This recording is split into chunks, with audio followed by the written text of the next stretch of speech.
Miss হবে না আপনার পছন্দের টিভি শো। দেখুন জি5 অ্যাপে একদম ফ্রি।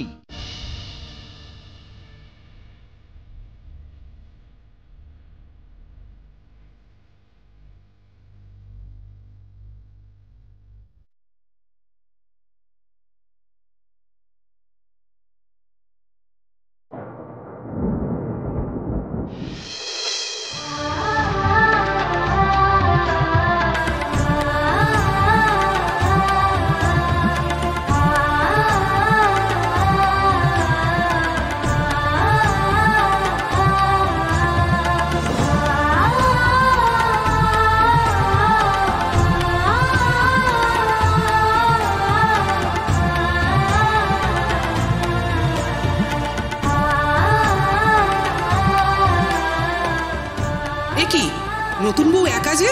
আয়ুষ্মান কোথায়? আয়ুষ্মান বাবু,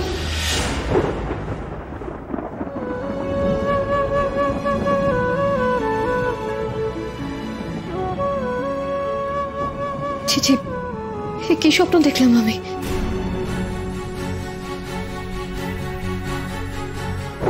হে বাবা, আমি তো ঘরের জানলাটাও বন্ধ করিনি, আর টেবিলে তো সব খাতাগুলো রাখা আছে, সব তো ভিজে যাবে।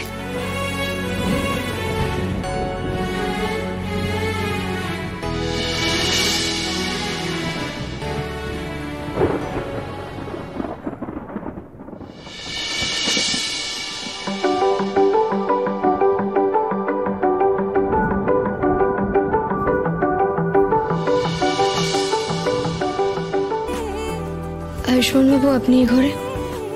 না, আসলে হঠাৎ করে ঝড় উঠেছিল তো, তাই জানলা বন্ধ করতে গিয়েছিলাম। এখান দিয়ে যাওয়ার সময় দেখলাম আপনার ঘরে কাগজগুলো উঠছে। মনে হলো জানলা নিশ্চয়ই খোলা আছে। এই জানলা বন্ধ করতে ঢুকে দেখি যে আপনার চোখে হয়তো কিছু ঢুকেছে, তাই আর কি। বাকি সবার মতো কি আপনিও মনে করেন যে এই সব কিছুর জন্য আমি দায়ী? আমি কোনো মনে করার মতো অবস্থায় নেই অষ্টমী। কি হচ্ছে, কেন হচ্ছে, কিভাবে হচ্ছে, আমি সত্যি কিছু বুঝতে পারছি না।